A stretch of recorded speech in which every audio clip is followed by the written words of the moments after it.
설교 제목은 우상을, 너를 위해서 우상을 만들지 말라. 좀 더 붙이면 좋아요. 우상을 만들지 말고 절하지 말고 섬기지 말라. 십계명은 하나님이 인류에게 주신 영원한 만고불변의 법칙입니다. 행복의 법칙이요, 축복의 법칙이요, 번영의 법칙입니다. 어떤 개인이나 어떤 국가나 이 십계명을 존중하고 지키는 나라는 복받을 것이고 부강해질 것이고, 십계명을 지키지 않는 나라는 부강했다가도 나라가 쇠하게 되고 망하게 됩니다. 개인도 마찬가지입니다. 이 십계명의 정신은 두 가지로 요약이 됩니다. 첫째는 내 하나님을 마음과 뜻과 정성을 다하여 사랑하라는 거고요. 두 번째는 내 마음과 뜻과 정성을 다하여 내 이웃을 내 몸처럼 사랑하라. 하나님 사랑과 인간 사랑이 십계명의 요약입니다. 1계명부터 4계명은 하나님 사랑하는 법을 가르쳐주고 있습니다. 하나님을 어떻게 사랑할 수 있는가? 그것은 나 외에는 다른 신을 섬기지 않는 것이 하나님을 사랑하는 거예요. 어떻게 하나님을 사랑하는가? 너를 위하여 우상을 만들지도 말고 절하지도 말고 섬기지도 말라. 이게 하나님 사랑하는 거예요. 우리가 하나님 사랑을 말할 때 말은 멋있는데 실제로 어떻게 사랑하느냐는 강론으로 들어가면 막연합니다. 사람은 눈에 보이니까 사랑하는데 하나님은 눈에 안 보이는 분이시기 때문에, 우상이 아니시기 때문에, 인격이시기 때문에, 영이시기 때문에 하나님 사랑하는 것이 굉장히 쉬운 것 같아도 막연합니다. 그런데 이렇게 1계명, 2계명, 3계명, 4계명으로 정리를 해보면 하나님 사랑하는 것이 이런 거구나. 여러분, 자기 사랑하는 아내를 사랑하는 방법이 뭐예요? 딴 여자 안 얻는 거예요. 이것보다 중요한 거 없어요. 뭐 반지 사주고 옷 사주고 집 사주고 자동차 사주고 또 딴 여자 얻고, 그거 사랑하는 거 아니에요. 속이는 거지. 제가 지난번에도 말했지만 딴 여자 얻은 사람들 오늘 회개하고 당장 끊으세요. 아주 하나님 기뻐하지 않습니다. 나 외에 다른 신을 섬기지 말라. 이 하나님 사랑하는 법. 두 번째는 나를 위해서가 아니라 너를 위해서 만든 우상 만들지 말고, 우상을 섬기지 말고 우상에게 절하지 말아라. 세 번째는 하나님의 이름을 함부로 부르지 마라.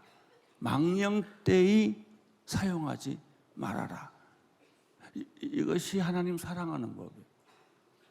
하나님 사랑하는 법이 뭐냐? 마지막으로 안식일을 꼭 지켜라. 일주일에 6일은 너희가 생업을 위해서 쓰지만은 일주일에 하루는, 주일은 하나님을 위해 시간을 바쳐라. 11조가 있죠. 또 시간도 11조가 있고요. 우리가 사는 것도 그렇습니다. 요즘은 말이죠, 주일날 안식일 지키라니까 얼마나 현대인들이 영악한지 안식일을 2시간으로 제한을 했어요. 그날 하루 종일이 안식일이 아니고 예배 보는 시간만, 그래도 교회 와주는 것만 해도 감사하게 생각하라 이거예요.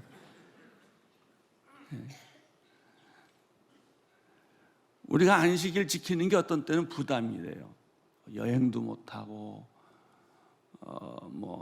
놀지도 못하고 우리가 일주일에 한 번 쉬는데, 그런데 안식일을 지키면요, 안식일이 여러분을 지켜주세요. 이것이 하나님 사랑하는 방법이에요. 그러면 인간을 사랑하는 방법이 뭐냐? 인간을 내 몸처럼 사람을 사랑하라고 그랬는데 그게 뭐냐? 첫째, 부모를 공경하는 거예요. 성경은 부모를 공경하는 것이 하나님 섬기는 것과 똑같다고 그랬어요. 요즘 현대인들은 현대판 고려장을 해요. 부모님을 버려요. 부모님이 핸디캡에 걸렸거나 치매에 걸리면 돌보지 않으려고 그래요. 이건 망할 징조입니다. 부모를 공경하라. 살인하지 말라. 간음하지 말라. 도둑질하지 말라. 거짓 증언하지 말라. 탐내지 말라. 이제 이걸 하나씩 차분하게 제가 설교를 하겠는데, 이것이 사람 사랑하는 아주 구체적인 방법이에요. 살인하지 말고, 도둑질하지 말고, 거짓말하지 말고, 간음하지 말고, 거짓 증언하지 말고, 욕심 부리지 않는 사회가 되면 그게 건강한 사회예요. 축복받는 사회예요. 기초가 잘 만들어진 사회예요. 안심하고 거리를 다닐 수 있는 사회가 되는 것이죠. 예수님도 이 두 가지 계명을 똑같이 강조해 주셨어요. 지난주에 제가 한번 읽었는데 다시 읽겠습니다. 마태복음 22장 36절에서 40절. 선생님 같이 읽겠습니다. 율법 가운데 어느 것이 가장 큰 계명입니까? 예수께서 대답하셨습니다. 내 마음을 다하고 내 생명을 다하고 내 뜻을 다해 내 주 내 하나님을 사랑하라. 이것이 가장 중요하고 으뜸되는 계명이다. 그리고 둘째 계명도 이와 같다. 내 이웃을 내 마음과 같이 사랑하라. 모든 율법과 예언자들의 말씀이 이 두 계명에서 나온 것이다. 율법은 모세, 오경, 창세기, 출애굽기, 레위기, 민수기, 신명기, 이 얘기의 핵심이 뭐냐? 핵심. 12 선지자와 소선지자까지 다 합하면 이 12명의 예언서에서 나오는 핵심 사상이 뭐냐? 이게 하나님 사랑과 사람 사랑이라는 거예요. 신은 여러 개가 존재하지 않습니다. 여러 신들이 존재하고 여러 종교가 존재하는 것은 인간이 불안해서 만든 신일 뿐이에요. 그것은 인간의 인간이 진짜 하나님이 아니고 인간이 만든 신이에요. 로마, 그리스 신화뿐만 아니라 모든 세상에 있는 신화나 종교의 신은 다 인간이 만든 신이에요. 그래서 신은 가만 보면 인간처럼 생겼어요. 두 번째 하나님을 사랑하는 방법은 우상을 만들지도 말고 절하지도 말고 섬기지도 말라. 왜 그럴까요? 우리 주변에 보면은 우상을 만들어서 섬기는 일이 얼마나 많은지 몰라요. 가만 묵상해 보면요, 우리 사람들은 사람하고 사는 게 아니라 귀신하고 살더라고요. 사는 게, 모든 직업, 가정, 결혼, 우리의 삶의 모든 구조에 다 우상이 들어가 있어요. 제가 얘기해 볼까요? 예수를 믿지 않는 분들 회사는요, 거의 고사 지내요. 우주선 만들고도 고사를 지낼 거예요. 이상하게요, 병원이 현대의학의 첨단 아닙니까? 병원 오픈할 때 다 고사 지내요. 영화 한 편 제작하고는요, 반드시 돼지 대가리 잡습니다. 제가 제작하는 사람들을 좀 많이 알기 때문에, 목사님 와서 예배 한번 봐주세요. 이 영화가 개봉합니다. 걔 또 못 모르고 따라갔지요. 그래서 예배를 드렸어요. 1부는 예배 드리고 2부는 고사를 지내요. 그래서 화가 나서 예배를 뭐하러 드렸냐고 그러면 영화계는 다 그렇습니다. 영화 한 편만 또 꼭 고사를 지낸다는 거예요. 그래야 흥행이 잘 된다는 거예요. 어느 회사는요, 대기업인데 고사 전무까지 있더라고요. 그래서 고사를 안 지내면 그 사람 그 직장에서 오래 못 있어요. 그래서 크리스찬들이 굉장히 고민들을 많이 해요. 여러분, 부모를 공경하는 것이 성경의 명령이지만 조상에게 제사 드리는 건 그건 우상을 숭배하는 거나 같아요. 왜 조상을 거짓신으로 만드세요? 우리는 우리 조상들을 존경하고 경외하는 것이지 거기에 절하고 음식 갖다 드리고 예배하는 것이 아니에요. 거기에 사탄의 전략이 있는 거예요. 홍콩을 가보세요. 얼마나 우상들이 많은지. 홍콩은 돈에 미친 나라예요. 그 우상이 전부 돈하고 상관이 있어요. 일본을 보십시오. 신이 800만 개가 있다고 할 정도로 신이 많고 절이 많고 신사가 많고 조금 별게 다 귀신이에요. 예배 대상이. 우리나라가 많은 게 아니요. 요즘은 구시전 많이 없어졌어도 우리 여기 한강변에 걸어 다녀 보면요. 거기 고정적으로 한 장소를 터놓고 진을 치고 구슬하는 데가 있어요. 우리나라에 무당이 얼마나 많습니까? 목사보다 더 많아요. 애군을 제거하고 병을 제거한다고 그러는데 귀신이 귀신을 어떻게 내쫓아요? 또 보세요. 점하는 거. 운세. 심지어 텔레비전까지도 운세 얘기하고요. 모든 신문에서 다 운세, 오늘의 운세. 또 장난으로 또 읽어봐요, 그걸 또. 그리고 자기도 알게 모르게 다 영향을 받는 거예요. 그래서 우리의 사고방식 자체가 우상적이에요. 가장 현대인이고 지성인이고 과학이 발달될수록 우상은 더 심각하게 많아요. 왜? 인간은 연약한 존재고 인간은 불안한 존재이기 때문에 뭔가 절대적인 어떤 초자연적인 힘을 붙들고 싶은 거예요. 인격적이고 창조적이고 삼위일체 하나님을 붙잡았으면 상관이 없는데 그걸 붙잡지 못하니까 인간은 우상을 만들거나 절하거나 섬기는 것이죠. 또 있어요. 부족을 많이, 여기도 부족 있는 사람 있을 거예요. 성경책도 가져오고 부족도 가져오고.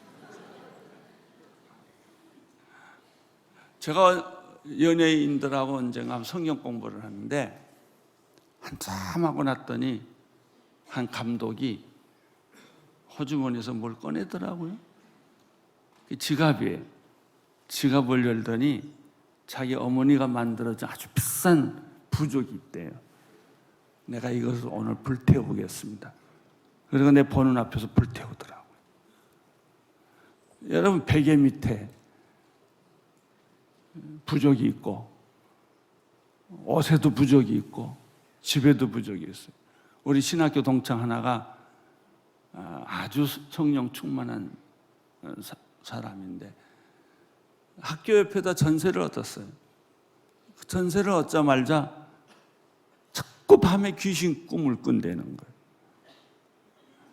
그래서 이게 뒤숭숭하고 왜 그런가 하고 봤더니 자기 집을 다 조사해 보니까 대들보에 부적이 하나 붙어 있더래요. 그래서 그 부적을 떼는데 잘 안 떼지더래. 너무 꽉 붙여놔가지고. 열심히 닦아서 부적을 떼고 나니까 그날 밤부터 귀신 꿈을 안 꾸더래. 집에도 귀신이 있고 베개에도 귀신이 있고 전부 갖다 부적을 붙여놓는 거예요. 이게 무슨 것을 의미하냐? 우리의 삶 속에 이미 우상이, 귀신이 생활화돼 버린 거예요. 그러니까 나도 모르게 귀신의 영향력을 받고 우상의 영향력을 받고 사는 거란 말이죠. 우상이란 거짓 신이요, 인간이 만든 신이요, 사탄이 속이는 신을 형상화한 거예요. 요한복음 4장 24절을 같이 읽겠습니다. 시작. 하나님은 영이시니 하나님께 예배 드리는 사람은 영과 진리로 예배를 드려야 한다고 말했죠. 가짜신, 특별히 가짜신을 형상화한 것이 우상인데 내 손에 잡을 수 있고 눈으로 볼 수 있고 귀로 들을 수 있고 또 내가 느낄 수 있는, 사람들은 그런 걸 좋아해요. 눈에 안 보이는 거는 잘 믿기가 어려워요. 안 잡히면.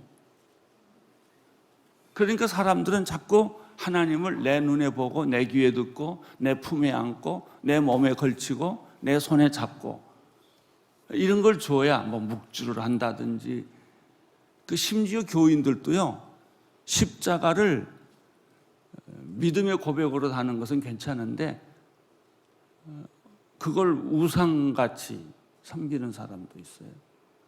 어떤 사람이 목사님 나는요 내 성경에 핸드백에 성경이 있습니다. 잠잘 때 내가 성경을 머리맡에 놓고 잡니다. 그런데 한 번도 읽어보지 않았어요. 그거를 말씀으로 가지고 있는 게 아니고 하나 자기 기분을 위로하기 위해서 들고 다니는 거예요. 성경을 들고 나면 교통사고가 안 나고 성경을 들고 나면 애군이 없어지고 뭐 부적이나 같은 그런 개념으로 예수 믿는 사람들도 꽤 있더라고요. 그러니까 하나님이 그렇게 말했어요. 우상은 만들지도 말고 절하지도 말고 섬기지도 마라.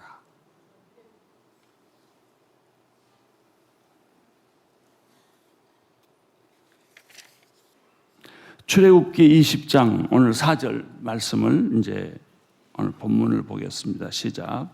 너는 너 자신을 위해 하늘에 있는 것이나 땅에 있는 것이나 물속에 있는 것이나 무슨 형태로든지 우상을 만들지 말라.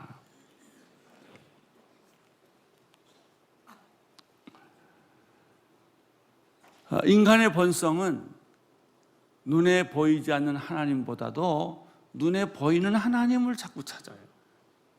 그래서 하나님을 믿지 않는 사람이 이렇게 말하죠. 하나님 보여달라 그러면 내가 믿겠다. 우상을 찾는 거예요. 여러분, 신령한 것은, 진짜 영적인 것은 눈에 안 보이는 거예요. 진짜는 물질이 아니고 인격이에요. 그래서 사람도 우리는 다 물건 취급하잖아요. 그래서 사람을 볼 때 1번, 2번, 3번 다 번호 매기고 다 물건 취급해요. 인격으로 사람을 보지 않아요. 하나님도 눈에 보이는 하나님 달라는 거예요. 내 손에 잡을 수 있는 하나님, 부적 같은 하나님, 그런 신을 사람들은 더 가깝게 느끼려고 하는 거예요. 그래서 우리의 인격이, 우리의 영이 하나님을 섬기는 그 놀라운 신비스러운 경험을 우리는 못하는 것입니다. 우상 숭배의 본질은 무엇입니까? 우상 숭배의 본질은 탐욕입니다. 탐심, 이기심. 오늘 출애굽기 20장 4절에 보면 너는 너를 위하여 무슨 형태로든지 우상을 만들지 말라 그랬어요. 중간 빼고 첫 번과 마지막을 읽으면 이렇게 연결돼요. 너는 너를 위하여 무슨 형태로든지 우상을 만들지 마라. 자, 우리는 여기서 중요한 단어 하나를 발견합니다. 너를 위한 것이냐, 하나님을 위한 것이냐. 하나님을 위한 것은 진짜 참신앙이고 하나님께 영광을 올려 돌리는 거예요. 나를 위한 것은 가짜 믿음이에요. 이기적인 믿음이에요. 탐욕의 믿음이에요. 에베소서 5장 5절을 중요한 성경 구절인데 읽어보겠습니다. 시작. 여러분은 이 점을 확실히 알아두십시오.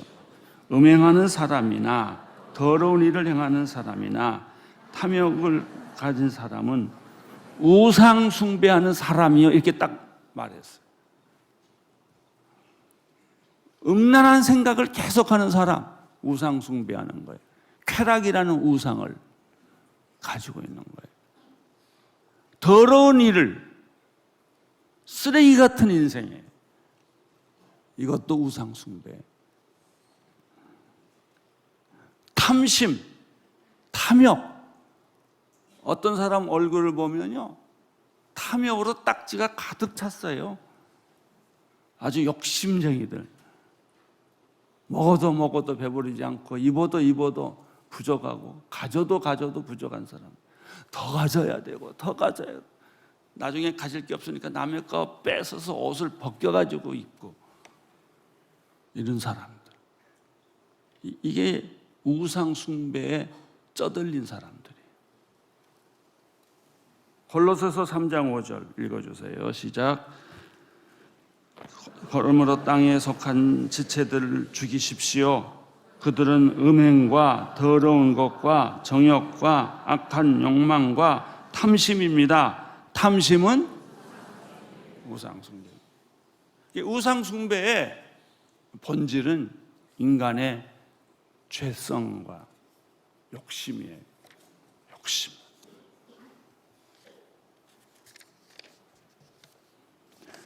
거짓 신은 어떤 신이든지 우상 형태를 만들어서 그 우상에 절하고 빌고 주문을 외우고 음식을 바치고 춤을 춰요. 뭐 칼춤을 추고 뭐 그래. 그 우상의 형태는 돌이나 나무나 철이나 금이나 은 같은 물질로 만들어서 써요. 대부분의 우상은 귀신의 모습을 하고 있고 사탄의 형태를 띠고 있습니다. 이러한 우상들은 민속신앙이나 종교적인 형태로 나타나고 심지어는 예술의 형태까지도 이 우상은 존재합니다. 예술이라는 이름으로, 민족문화라는 이름으로. 그래서 그 성역을 못 건들게 해요.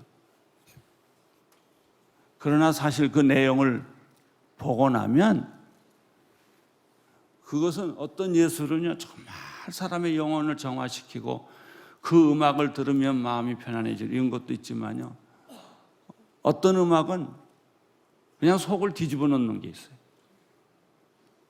어떤 미술은 귀신을 느끼게 해요. 해골바가지 같은 그림들.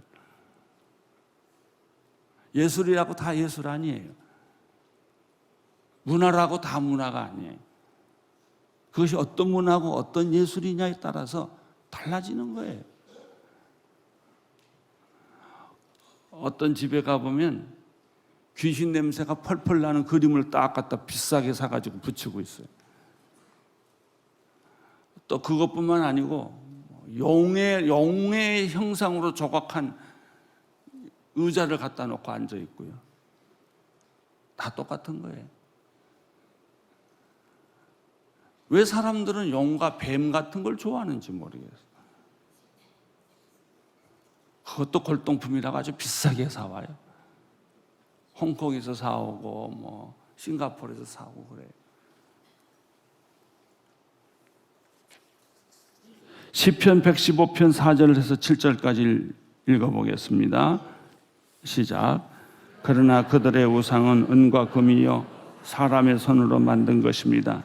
그것들은 입이 있어도 말을 하지 못하고 눈이 있어도 보지 못하며 귀가 있어도 듣지 못하고 코가 있어도 냄새 맡지 못하며 손이 있어도 잡지 못하고 발이 있어도 걷지 못하며 그 목구멍으로 소리조차 내지 못하는 것이 우상이에요. 이사야 46장 6절 시작. 사람들이 자기 가방에서 금을 쏟아내고 저울에다 은의 무게를 재고 금세공업자를 고용해 신상을 만들고서는 거기다 절하고 경배하고 있고. 사람이 얼마나 웃기는 존재인지 자기가 만드는 우상에 자기가 절해요.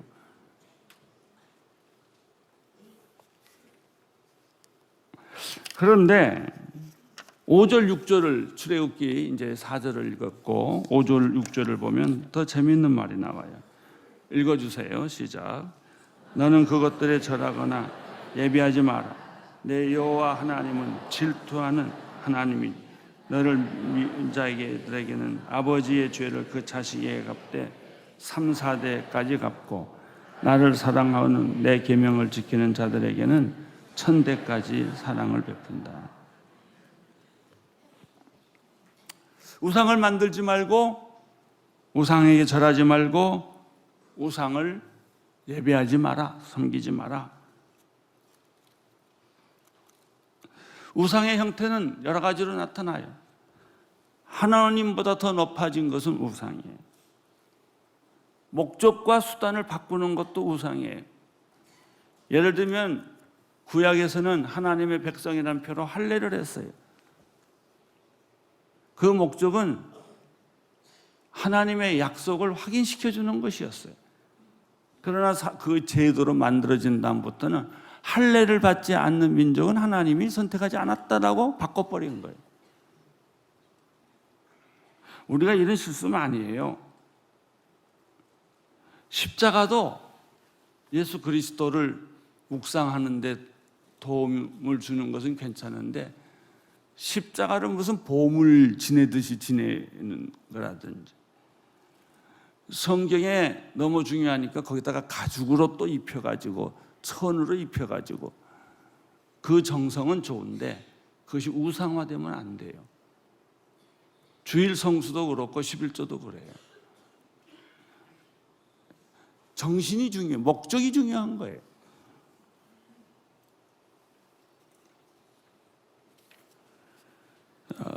우상의 동기부여는 이기심과 탐심이라고 그랬습니다. 그래서 하나님은 어떤 분이신가? 질투하시는 하나님입니다. 여기서 질투란 인간이 하는 질투, 이기적인 질투를 말하는 것이 아니라 포기하지 않는 하나님의 열정, 하나님의 열심, 헌신하는 하나님의 열정과 열심을 말해요. 계명을 지키는 자에게는 하나님이 어떻게 해주시는가? 계명을 지키지 않는 자에게는 어떤 저주가 임하는가? 성경이 그렇게 말하고 있어요. 하나님의 계명을 싫어하는 사람들, 그 사람에게는 그 죄가 3, 4대까지 이른다고 그랬어요. 처음에는 이 말을 듣고 움찔했는데 계속 읽어보니까 이게 좋은 말이더라고요. 3, 4대로 끝나면 얼마나 좋아요. 그래서 조상이 잘못한 죄를 지은 사람도 걱정하지 마세요. 4대까지 가면 다 끝나요. 그렇게 하나님은 우리를 사랑하세요. 우리 집에 저주가, 가문의 저주가 흐른다 그렇게 생각한다든지 왜 우리 집은 하는 것마다 안 되는가 이렇게 생각하는 사람 걱정하지 마세요. 3, 4대면 다 끝나요. 그러면 하나님을 사랑하는 사람은 그 자손이 1000대까지 그 축복이 임한다는 거예요. 축복이 저주를 삼켜버린 거예요. 결단을 우리가 해야 돼요. 축복을 선택할 거냐, 저주를 선택할 거냐. 나는 오늘 이 시간에 여러분의 가정이 어떤 험한 일이 생기고 사나운 일이 생기고 감당 못할 일이 생기고 병이 많고 그런다 할지라도 오늘 이 시간에 결단하면 돼요. 나는 축복을 선택하겠습니다. 나는 예수님을 선택하겠습니다. 그러면 서서히 저주는 물러가고 축복이 여러분 가문에 나타나기 시작할 거예요. 1000대까지. 할렐루야.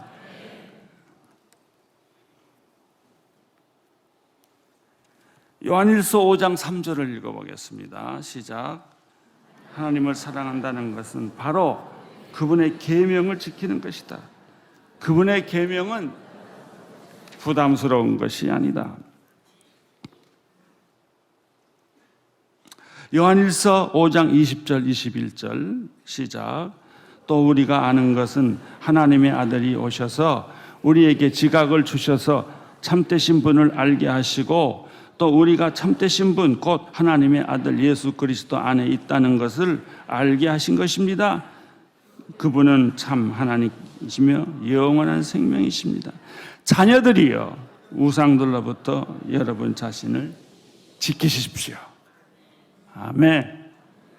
금년에 여러분 주변에, 여러분의 가정에, 여러분의 몸 안에 우상이 다 사라지기를 축원합니다. 오늘 부적 불태우세요. 하나님의 축복이 여러분에게 임하게 될 것입니다.